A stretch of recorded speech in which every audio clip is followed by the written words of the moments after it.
All right, welcome back.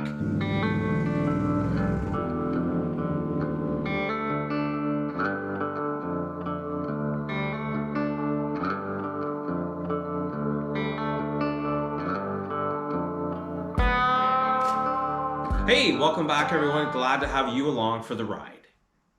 Out in the garage today, what we're going to cover is some maintenance on the Renegade. We're going to do some pre-ride checks, some post-ride checks. I guess, wait a minute. Post-ride would be right after you come back. Pre-ride would be just before you go, right? Gonna do a little once-over on everything, and I'll talk about some of the details of the customization that you've probably seen in one or two of the last videos. Let's jump right into the wrap. The company's name is, I'm probably gonna butcher it, Kutvek Amerika, Canadian made, and it is very, very high quality. It is thick, man, let me tell you. It was designed and installed by a buddy of mine named Scott. Kendall's Customs, Sleds and ATVs. He also does maintenance and some repair work. As far as ATVs and sleds go, he really specializes in Polaris. But when it comes to wraps, he will do a wrap on just about anything. And let me tell you, his attention to detail is top shelf. I was getting a wrap done, he was my guy. So if you got any questions about wraps, let me know, leave a comment. When it comes to artsy design, colors and all that, I have no idea. I suck. You know, I have a hard time drawing a stick figure, okay? If you know what I'm saying. If you want to get a custom wrap done, you got to have an idea first. Give a concept. So my concept was, does anybody know? Anybody rock and roll at all? Van Halen theme.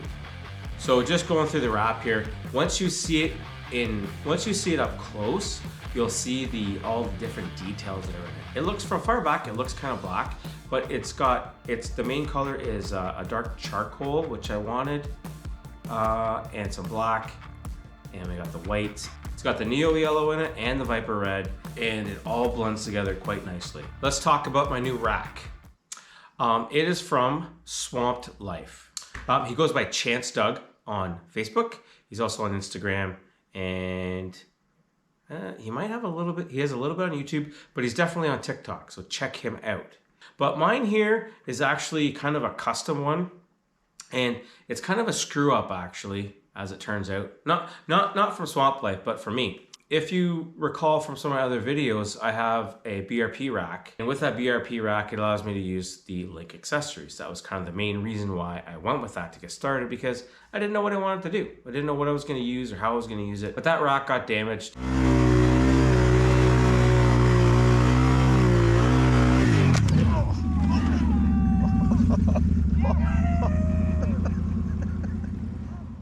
The rack still works, but I'm going to keep that rack for my big storage box when I go on a tour. Swamp Life, he makes a Renegade rack and he makes an Outlander rack. And I asked him about the Outlander one, and I said, hey, could you maybe just cut it off a little bit shorter? And he's like, yeah, sure. So it's an Outlander rack, and he trimmed it a little bit on the handles here, as you can see. And the cool thing that I thought, which was going to be good for me, was it's got the holes for where you can mount your Link accessories. But as it turns out, the Link accessories don't work with the holes. Why? Because it's too thin. You need more thickness. So you put the brackets in, and or you put your mounts in, and they don't work. It's too thin.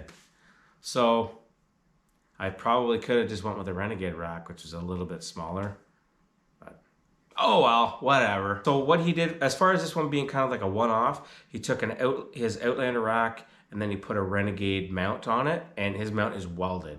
All right, so let's talk about a few things about the machine. I've had a couple of little tiny issues. I've had some problems with my shift linkage, and it's something that I know a number of people have noted. When the machine's new and then it starts to break in, it doesn't want to go into gear properly, it doesn't want to mesh. So I adjusted it once, had it way off. Adjusted it again, got it close. And one ride worked well, and then the next ride out, it was slipping again, so I'll have to adjust it again. And the other little thing was on my cover, here I'll show you.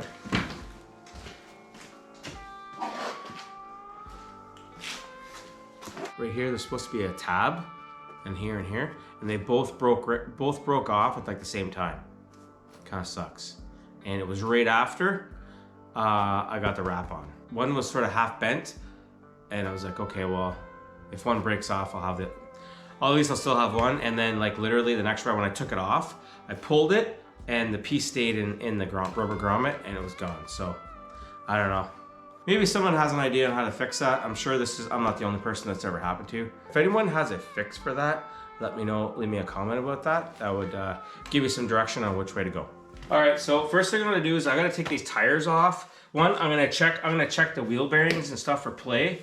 Basically, top and bottom in. The thing is with these tires, they're so flexible. Side to side. Feels good. Nice. Everything's nice and tight. Thing looks good there. Happy with that. Let's brap these tires off, shall we? Oh, gotta check the air pressure. My rear tires, both of them, I had almost no air in them at different times. I already checked the other side. It was down a few PSI. As is this one. We're at 4 PSI. I had them at 8. So I'll top it up. I don't know. Maybe I got a leak around the bead. I don't know.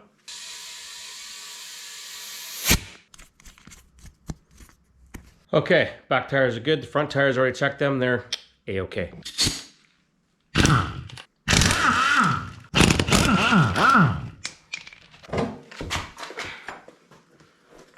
So basically what I want to do is just make sure the brakes are clean. Quick inspections. Check the brake pad thickness. Look at the goo in there, boys. Look at. And what I'm also gonna do is, I already went and did this, but you gotta inspect your boots, see what's going on. Obviously, the other thing we're gonna do is we're gonna go through and grease everything. That's one of the things I really like about this Can Am XMR. A lot of greasable points in all the moving places. Thing is with grease, you gotta grease it. If you don't grease it, like you're an idiot.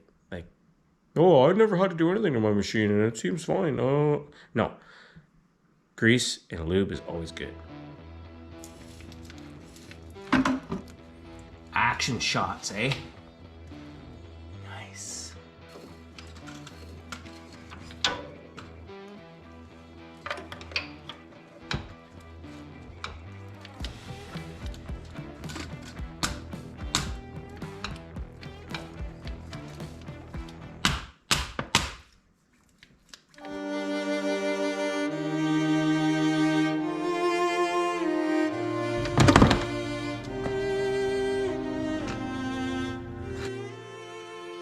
All right, so next we're going to inspect the air filter. Okay, pop this off. Of course, this is your nice billet aluminum cover from Custom Moto Quad. Pop that off there. Look at that. Minty. This is the stock one in there. Clean as a whistle. Couple little splashes of mud on there on the side. I put this one back in because I had to clean my other one. Looks good, boys. Looking good. All right, so I have a twin air filter. This is one you just get from Can Am. K&N makes one as well, I believe. So this one's just foam. Comes with this here handy dandy metal cage. So I'll put this one back in, and I had to clean it, and I had to get some oil. And I got this stuff. It's actually in a aerosol can, spray can. So we'll try that out. Boom. Here's the spray stuff. Air filter oil. Specially formulated for K&N air filters. Red oil. Extremely flammable aerosol. Pressurized container, blah, blah, blah, blah, blah, blah. Well, I got this from at the Can-Am dealership, so it's probably good. Blah, blah, blah, blah, blah. You know what? Basically, you just want a uniform. You want it to be uniform.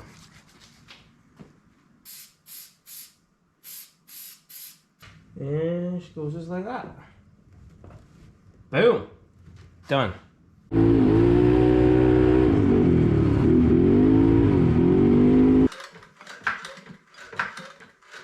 Do the same thing on the front. We're just gonna check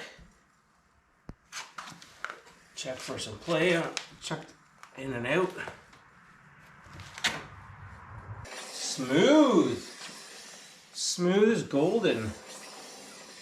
We got front sway bar, we gotta grease that. So we already greased the rear drive shaft. The other thing I'm gonna check is tie rod ends. Check the boots. Cracks or anything. This one. Do the same on the other side. Oh yeah, check this out. This is my favorite thing. If you may have noticed in some of my other videos, my halo lights are gone. And that's because they had a failure. Now, the company I got them from offers a lifetime warranty on them, which is great. Communication with them, you know, hasn't been necessarily been the best, but once I got a hold of them, they said, no problem, send them in to us, send us your tracking number once you got them in the mail, and we'll send you out new ones. I didn't know that lifetime warranty meant I'd have to wait half of my lifetime to actually get them warranted. It's been like a month and a half. And oh, they said apparently they've shipped, but he doesn't have a tracking number for me. I guess they're closer than they were a month ago. I don't know. A little bit frustrating, but see, the other thing I did the other day was I did a really good rod cleaning. Clean it out after every ride as best I can. But now that you're getting into more thicker, deep mud season, I did get into some deep stuff there. But I did give it a good cleaning with the coil cleaner. And I'll test it out my next ride, which should be tomorrow, actually. All right, so we checked the one front wheel out.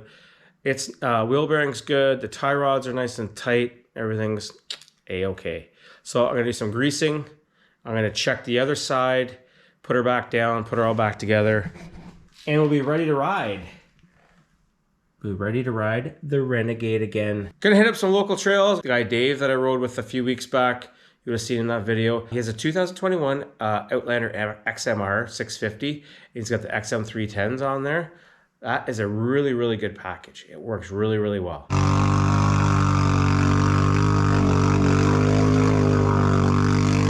So we have lots of rain. It's gonna be muddy, lots of puddles, lots of different stuff to try out. So we're gonna give her. Lots more videos coming up.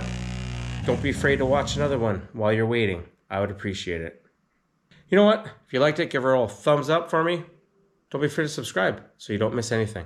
I'll see you in the next one. Cheers.